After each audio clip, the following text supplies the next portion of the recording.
आज इस वीडियो में मैं आपको नेविल गोडार्ड की जो बुक है फ्रीडम फॉर ऑल, उसका चैप्टर 1 जिसका नाम है द वननेस ऑफ गॉड, उसका आपको डिटेल्ड समरी पे बोलो, डिटेल्ड डिस्क्रिप्शन बताऊंगी और उसको आपको पूरा हिंदी में बताऊंगी। और यस, चलो स्टार्ट करते हैं आज का वीडियो।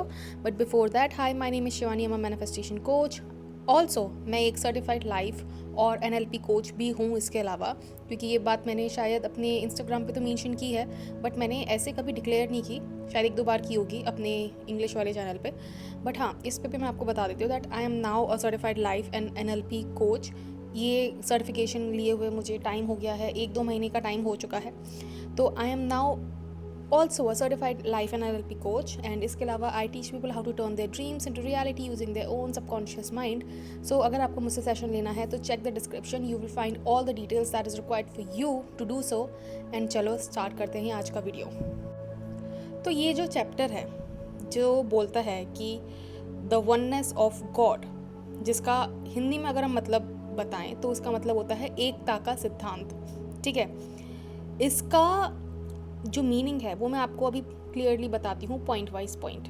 ठीक है, तो नेवल बोलते हैं कि गॉड और इंसान, आदमी अलग नहीं है। गॉड कोई बाहर का देवता नहीं है बल्कि तुम्हारा अपना कॉन्शियसनेस है। कॉन्शियसनेस को हम चेतना भी बोलते हैं। तो वो बोलते हैं कि आपका जो कॉन्शियसनेस है वही गॉड है।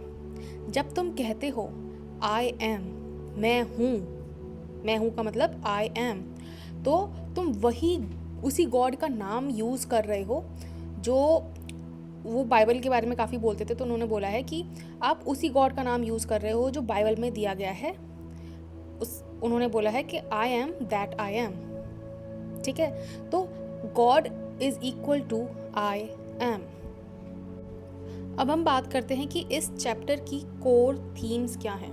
तो सबसे पहली जो कोर थीम है वो है गॉड एज आई एम, और जिसको हम बोल सकते हैं प्योर अवेयरनेस।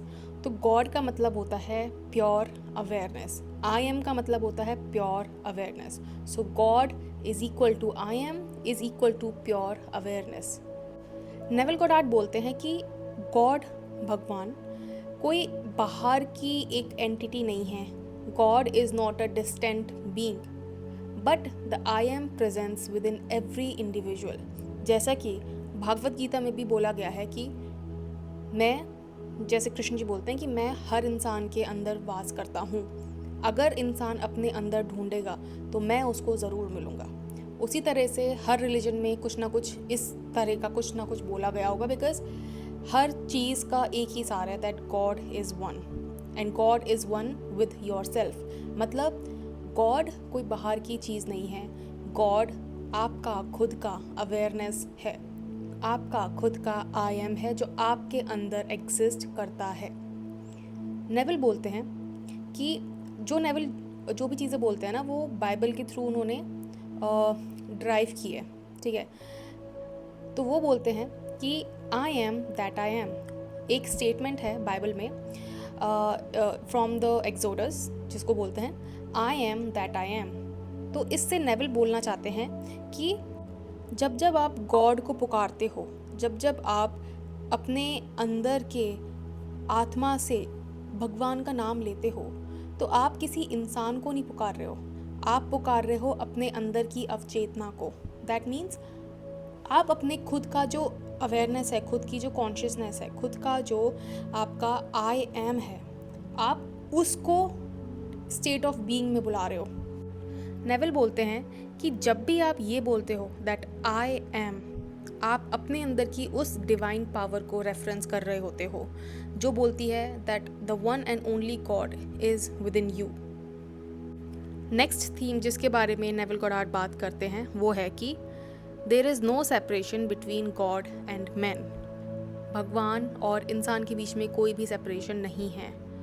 नेविल जो एक कॉमन रिलीजियस बिलीफ है या आइडिया है कि भगवान इंसान से सेपरेट है, उसको कम्प्लीटली डिसमिस करते हैं, डिसमेंटल करते हैं। वो बताते हैं, वो पहले पढ़ाते थे कि जो ह्यूमन इमेजिनेशन है is the creative power of God. मतलब जो आपकी खुद की इंसानी इमेजिनेशन है वही क्रिएटिव पावर है गॉड की।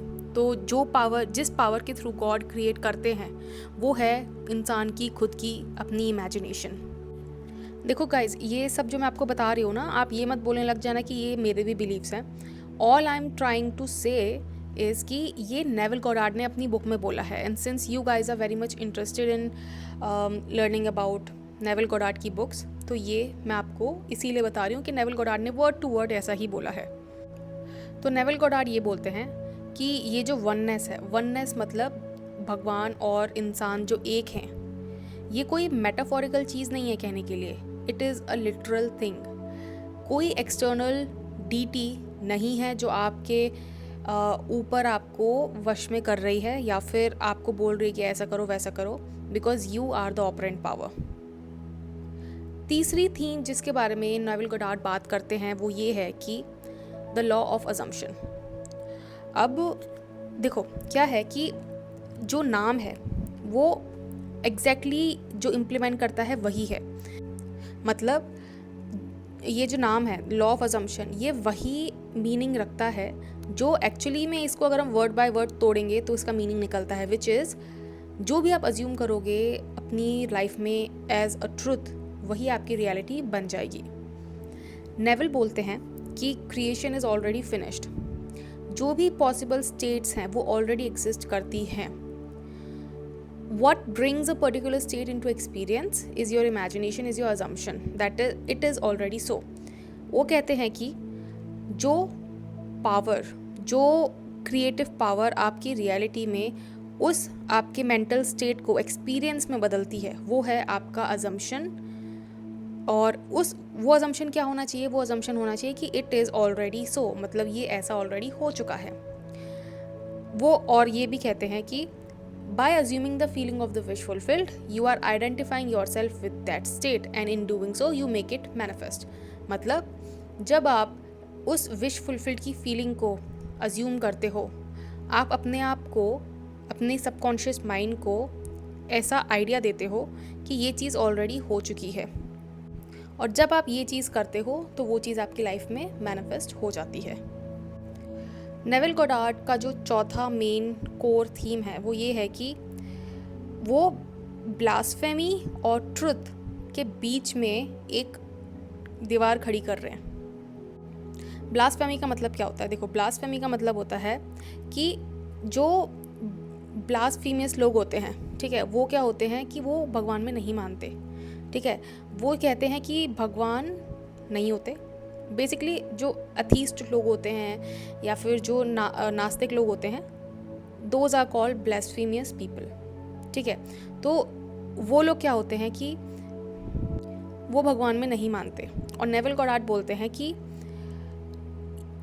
ये जो आइडिया है कि you are one with the God, मतलब आप ही गॉड हो अपनी रियलिटी में, ये कुछ लोगों को ऐसा अथीस्ट जैसा साउंड कर सकता है, ऐसा साउंड कर सकता है कि ये तो गॉड के आइडिया को ही डिसमिस कर रहे हैं। और ऐसा किन को लग सकता है? जो बहुत ही ट्रेडिशनल रिलीजियस माइंड के लोग होते हैं, ठीक है।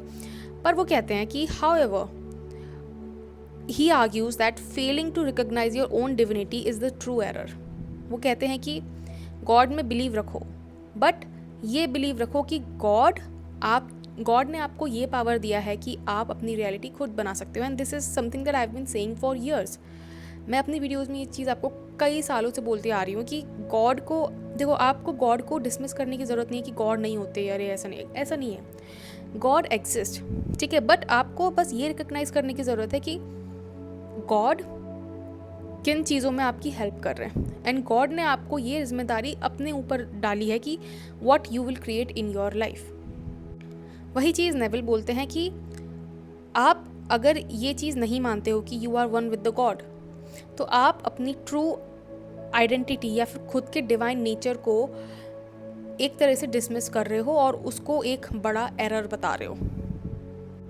नेविल कहते हैं कि यही सबसे बड़ा सच है कि आप ही अपनी रियलिटी के ऑपरेंट पावर हो, and by awakening this truth you are becoming actually free.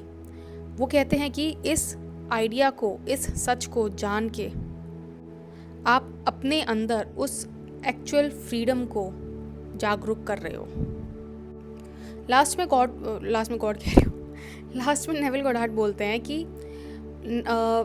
He urges you to stop looking outwards. वो कहते हैं कि अपने बाहर मत देखो आंसर्स के लिए या हेल्प के लिए, इंस्टेड अपने अंदर झांको, गो इनटू योर इमेजिनेशन, और जो दुनिया आपको बनानी है वो बनाओ।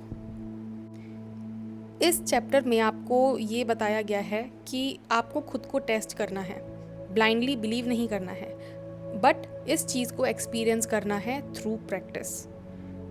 और ये भी बहुत बड़ी चीज़ है जो मैं कई सालों से बोलती आ रही हूँ कि आपको ब्लाइंडली इस चीज़ पे भरोसा नहीं करना है, आपको इसको टेस्ट करना है कि मेरे लिए ये चीज़ किस तरह से काम करती है, क्योंकि हर इंसान के लिए ना मैनिफेस्टेशन अलग अलग तरीके से काम करता है। किसी के लिए खाली रोबोटिक एफर्मेशन से काम हो जाता है, किसी के लिए रोबोटिक एफर्मेशन से काम नहीं होता है, किसी के लिए इमेजिनेशन बहुत अच्छे से काम करती है, किसी के लिए दोनों का कॉम्बिनेशन बहुत अच्छे से काम करता है, ठीक है, किसी के लिए स्क्रिप्टिंग बहुत अच्छे से काम करती है। तो आप देख रहे हो इन सब में एक कॉमन चीज़ है, वो ये है कि फेथ। आपका जिस प्रोसेस, जिस तरीके में फेथ है, ठीक है, आप उस तरीके को अपनी लाइफ में इम्प्लीमेंट करो। बट हाँ, मैं ये ज़रूर बोलूँगी कि imagination is the root creator. Imagination का यूज़ करके आप सबसे जल्दी अपनी डिज़ायर मैनिफेस्ट कर सकते हो। कुछ लोगों को लगेगा कि अरे आप तो अपना लिमिटिंग बिलीफ हम पे थोप रही हो, बट ऐसा नहीं है, आप इस चीज़ को टेस्ट कर लो। तो आई होप आपको ये वीडियो पसंद आई होगी, आपको ये समरी पसंद आई होगी। And if you did, you know the drill, like, share and subscribe. And अगर आपको मुझसे सेशन लेना है तो चेक द डिस्क्रिप्शन, आपको उसमें सारी डिटेल मिल जाएगी कि how you can do it. And yes, I will see you in my next video. Until then, bye bye, take care.